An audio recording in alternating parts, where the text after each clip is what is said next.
De Verenigde Naties hebben op 25 maart de transatlantische slavenhandel bestempeld als de ernstigste misdaad tegen de menselijkheid ooit. 123 landen die stemden in. 3 landen stemden tegen. Verenigde Staten, Israël en Argentinië. En 51 landen, vooral Europese Unie, onthielden zich van stemming, waaronder Nederland. Waar was je toen je het nieuws hoorde?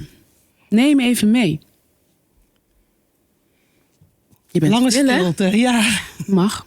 Ik begon dus bij het NINSEE en ik zei in mijn sollicitatiegesprek van de tweede week van mijn werkzaam bestaan, als ik dus eenmaal aan het werk ben, ga ik in de retraite. Dat had ik al afgesproken, dus dat ga ik doen. En ik maakte nog een grap met mijn voorzitter van, en de wereld zal niet vergaan als ik even 4 dagen weg ben. Er zal niks ernstigs gebeuren. En ik kom dus terug, 26 maart 's ochtends, en ik doe mijn telefoon aan. En ik had 173 appjes. 173 appjes. Oh, dit is aan de hand. En ik denk, oh jee. Waar was jij toen je het nieuws hoorde van de resolutie? Ik lag in bed, het was 's ochtends vroeg en ik hoorde het. Mijn wekker gaat om 7 uur en dan komt meteen het depressieve nieuws van de wereld binnen. Dus ik herinner me altijd wat mijn lijf dan zegt. Maar ik hoorde ook meteen de onthouding van stemming van Nederland. Ik wist toen nog niet dat het niet alleen Nederland was.